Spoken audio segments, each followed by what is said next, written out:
Palm Beach has roughly 120 homes sitting on the Atlantic. The stretch of South Ocean Boulevard you are looking at has a nickname the residents did not invent for brochures. Billionaires Row. From the road it tells you almost nothing. A marble wall, a hedge, one address marker reading 1620. Everything this property has to say. It says on the side facing the ocean, $59,500,000. 5 bedrooms, 6 full bathrooms, and 2 half baths. 8,723 square feet, built in 2006 and just rebuilt from the roof down.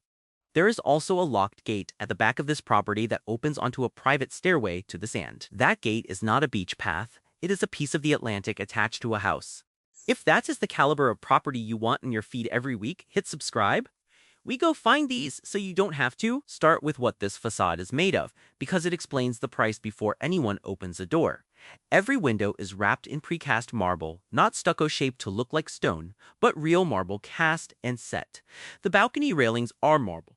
So is the perimeter fencing. So are the entry columns, with hand-carved Corinthian capitals.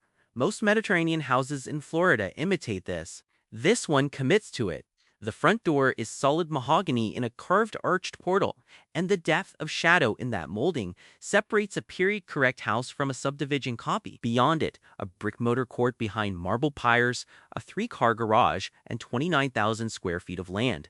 The rebuild was just finished. Roof, hardscape, full impact glass, new generator, new air conditioning. The bones are 2006. Everything on those bones is new. Here is the geometry that matters on this island. The house faces due east, so the first light of the day comes off the water and straight through these windows, direct, not filtered.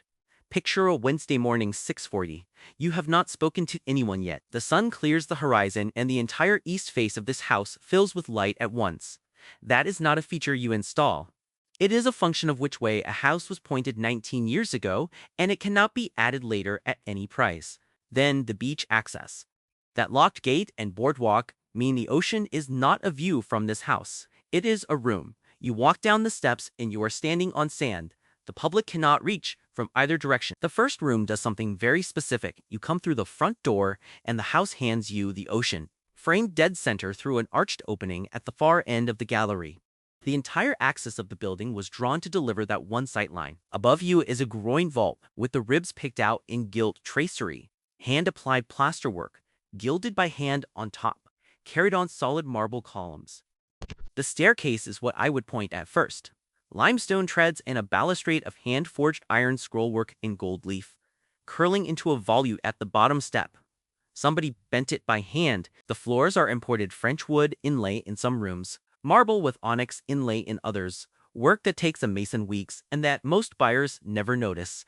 This house was built for the person who notices. The formal living room runs the full width of the ocean side, and its east wall is 3 arched openings that swing all the way out. When they are open most of the year, here, this room has no fourth wall, just a lawn, then the Atlantic. Above each opening is a carved and gilded pelmet made for these specific doors, which is why your eye travels upward instead of stopping at the curtain rod. The listing calls that detail.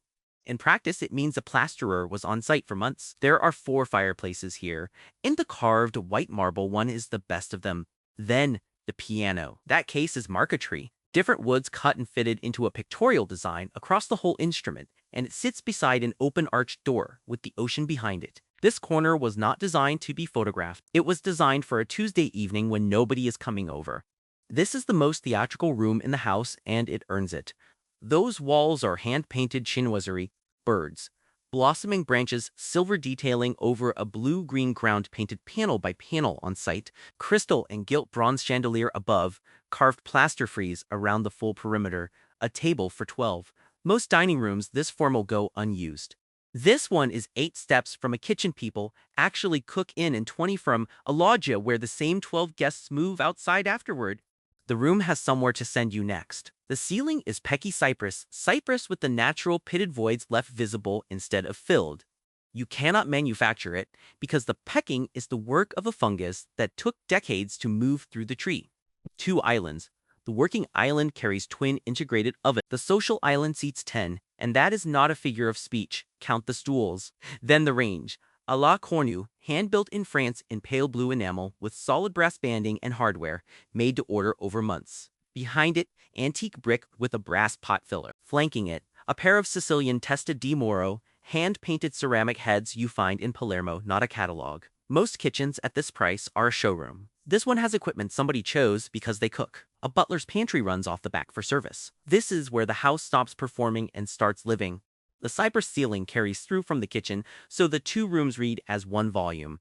The media wall is built into carved and hand-painted cabinetry. How you hide a TV without pretending it isn't there. The east wall is arched French doors onto the pool courtyard and loggia.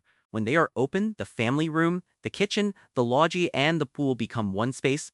That is the floor plan of daily life here. Everything else is for occasions. Off to the side is the breakfast room, round bleached oak table, caned French chairs, windows on three sides, a small room in a very large house, and where you would eat 300 meals a year. Every other room in this house is pale. Limestone, marble, white plaster, gilt. Open this door and the temperature of the building changes. Floor-to-ceiling wood paneling with carved capitals at the pilasters. Under a coffered wood ceiling, with built-in shelving carrying a bronze sculpture collection and tufted leather chairs around a carved desk. The listing calls this the wood-paneled office with built-ins, which undersells it.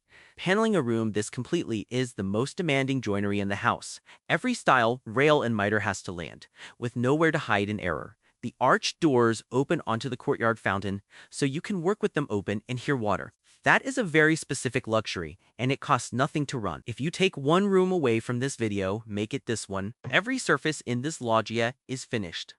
The walls are hand-painted tile, floor to ceiling on all four sides, under a ceiling of cypress beams and arches of carved marble.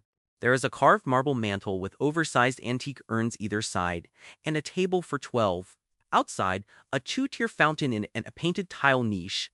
The step edge carries a border of hand-painted tile in yellow, blue, and green. That border serves no structural purpose. Somebody put it there because the eye travels along that line and they wanted it to find something, then look through the arches, because that is the whole design idea. Each opening frames the pool, the palms, and the fountain like three separate paintings. This is not a patio with a roof. It is an outdoor room with no glass in the windows.